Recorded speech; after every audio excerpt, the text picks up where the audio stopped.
Halo semuanya. Apa kabar kalian? Maaf ya lama nggak update videonya, karena ada beberapa kegiatan juga. Kali ini saya khusus ingin membahas tentang obat-obatan apa saja yang peternak minimal harus kalian punya, terutama untuk kalian para peternak babi penggemukan, ya kan? Karena banyak banget yang tanya, atau banyak banget peternak pemula utamanya, atau peternak bahkan peternak yang memang sudah lama memiliki ternak babi, ya kan, masih memiliki kendala setelah membeli bibit, ya kan, setelah membeli bibit babi itu babi biasanya mengalami penurunan kesehatan, misalnya seperti mencret, ya kan, diare, dari habis lepas sapih, dari pisah dari induknya, ya kan. Jadi waktu dibeli babinya diare, nggak sembuh-sembuh, ya kan. Kadang babinya nggak mau makan, demam atau ngedrop gitu, berarti mengalami kendala-kendala seperti itu. Bahkan ada beberapa yang sampai mati, ya kan. Jadi sayang banget gitu loh. Jadi untuk kalian peternak di rumah, terutama maupun itu peternak pemula atau yang memang sudah sering kali beternak babi, ya kan, yang peternak yang memang sebelumnya mungkin belum pernah mengobati babinya setiap kali membeli bibit, ya kan, itu ada beberapa obat-obatan yang memang wajib kita miliki. Jadi supaya untuk menekan angka kematian setelah kita membeli anak babi. Karena anak babi itu fase 2 minggu setelah lepas pisah dari induknya pasti akan mengalami yang namanya penurunan, atau kalau kita bilangnya tuh ngedrop, ya, karena dia ada masa peralihan di mana sebelumnya dia itu mendapatkan asupan susu full dari induknya, ya kan, walaupun sudah bisa makan. Nah, setelah pisah dari induknya, si anak babi ini tidak mendapatkan asupan susu lagi dari si induk gitu. Jadi sebenarnya anak babi itu memiliki enzim dalam ususnya itu hanya bisa untuk mencerna yang namanya lakta atau susu, ya kan, bisa mencerna susu. Nah, fase peralihan, nah pada saat dia belajar makan, otomatis yang dimakan itu kan berbeda. Jadi ada proses penyesuaian makanan yang terjadi di dalam perut. Nah, tapi diare ini juga nggak bisa kita biarkan, ya kan. Nah, diare itu kita ada dua macam, yaitu yang disebabkan oleh bakteri, yang satu lagi tapi protozoa, ya kan, yang ada di dalam usus perut babi. Kalau bakteri seperti bakteri E. coli, ya kan, atau misalnya yang lain-lain, itu biasanya akan sembuh pada saat kita memberikan suntikan injeksi. Nah, tapi kalau itu dari protozoa terinfeksi, diarenya itu karena terinfeksi protozoa, itu biasanya kita harus memberikan yang jenis obat cekok atau yang langsung diminumkan pada anak babi gitu. Nah, oke, kita bahas aja. Ini salah satu antibiotik, ya kan, yang Intramox. Ini Intramox 150 LE. Ini yang saya pakai sekarang. Ini punyanya Holland. Ini ada juga yang warna biru atau hijau kalau nggak salah. Ini dia bukan yang long action, tapi yang biasa. Jadi ini ada dua jenis. Nah, yang paling penting, apapun itu brandnya, ya kan, apapun itu mereknya antibiotik, itu biasanya di sini yang penting saya milihnya itu yang kandungannya adalah amoxicillin base, yaitu yang kandungannya itu amoxicillin. Jadi lebih cepat membantu proses penyembuhan. Nah,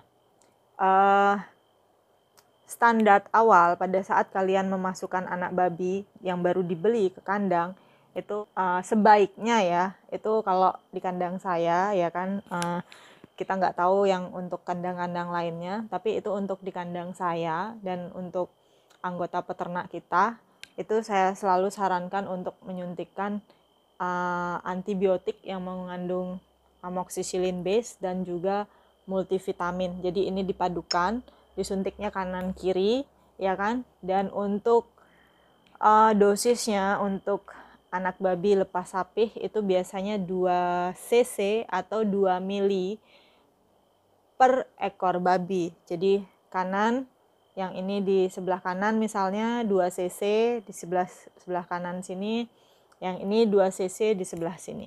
Nah, fungsinya kenapa kita harus menyuntikkan dua jenis obat ini adalah untuk menghindari babi ini sakitnya terlalu lama atau diarenya terlalu lama. Kalau dia itu akhirnya nanti akan diare, mungkin supaya tidak, artinya begini ya, kita meminimalisir supaya anak babi ini tidak ngedrop saat di kandang. Jadi lebih baik mencegah dibandingkan nanti anak babinya itu setelah beberapa hari kita pelihara itu akhirnya kurang makan, ya kan, nafsu makannya itu menurun, tidak mau makan, diare yang terus menerus, akhirnya tidak selamat, ya kan. Jadi itu kenapa saya selalu menyuntikkan dua jenis obat ini. Nah, setelah itu kalian bisa susulkan dengan obat cacing. Kalian bisa lihat di video saya berikutnya, itu ada beberapa jenis obat cacing yang bisa kalian gunakan, ya kan.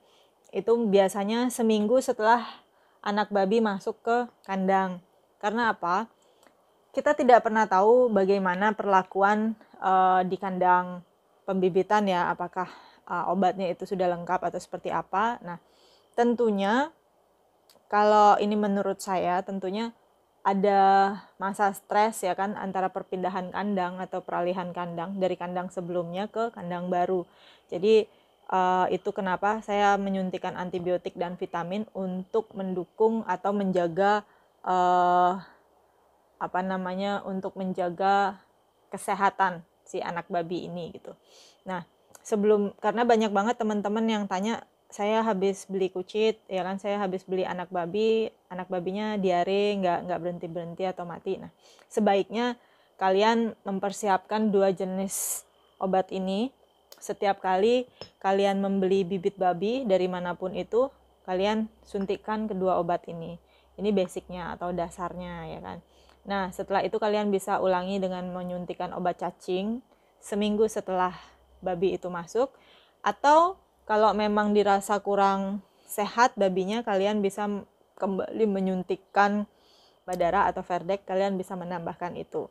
Nah, jadi kalau anak babi kalian itu sudah sehat dari awal, kalian tidak perlu menyuntikkan banyak-banyak lagi antibiotik atau obat-obatan dalam masa perjalanannya nanti sampai panen gitu.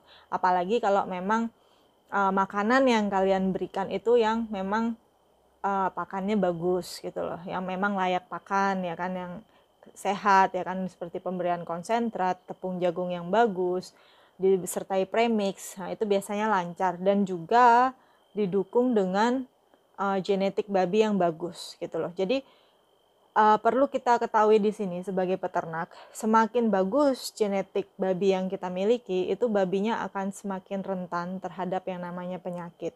Itu sama halnya dengan ayam broiler dengan ayam kampung, ya kan. Ayam kampung itu lebih kebal dibandingkan dengan ayam broiler yang notabene rentan banget dengan penyakit gitu. Jadi sama seperti halnya di babi, semakin bagus tingkat genetik babi yang kita miliki, itu perawatannya itu semakin sulit, bukan sulit ya, tetapi kita memang harus benar-benar ada standar perawatannya. Seperti satu, kita sudah harus menyuntikkan antibiotik dengan vitamin. Jadi pada saat fase-fase krisis, ya kan, anak babi itu di bawah 2 bulan, itu kan fase rentan banget dengan kematian.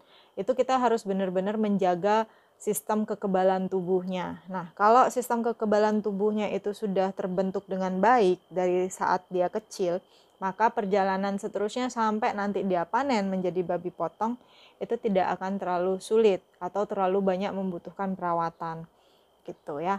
Oke, jadi kalian bisa pakai merek apa aja, yang penting kalian bisa lihat di komposisinya ini adalah amoxicillin base. Itu yang saya sarankan untuk pemakaian antibiotiknya, karena kalau untuk antibiotik lain yang sifatnya itu kandungannya beda, itu agak kurang agak kurang berpengaruh gitu loh.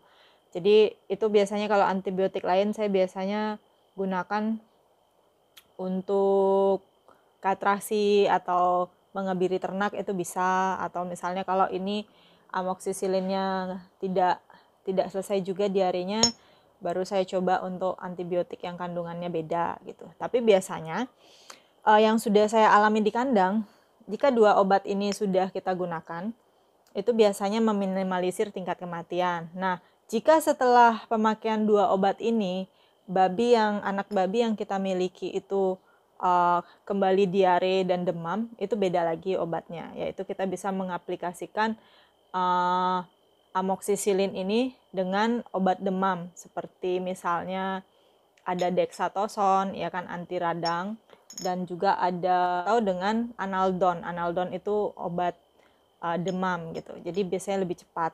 Nah, itu kita tinggal memadukan sesuai dengan kondisinya. Nah, jika untuk diare berkepanjangan ini biasanya saya suntikan 2 kali berturut-turut atau 3 kali berturut-turut untuk hewan ternak, itu biasanya diarenya sudah mulai membaik. Nah, jika memang dengan penyuntikan ini antibiotik itu masih juga diare, itu biasanya karena protozoa.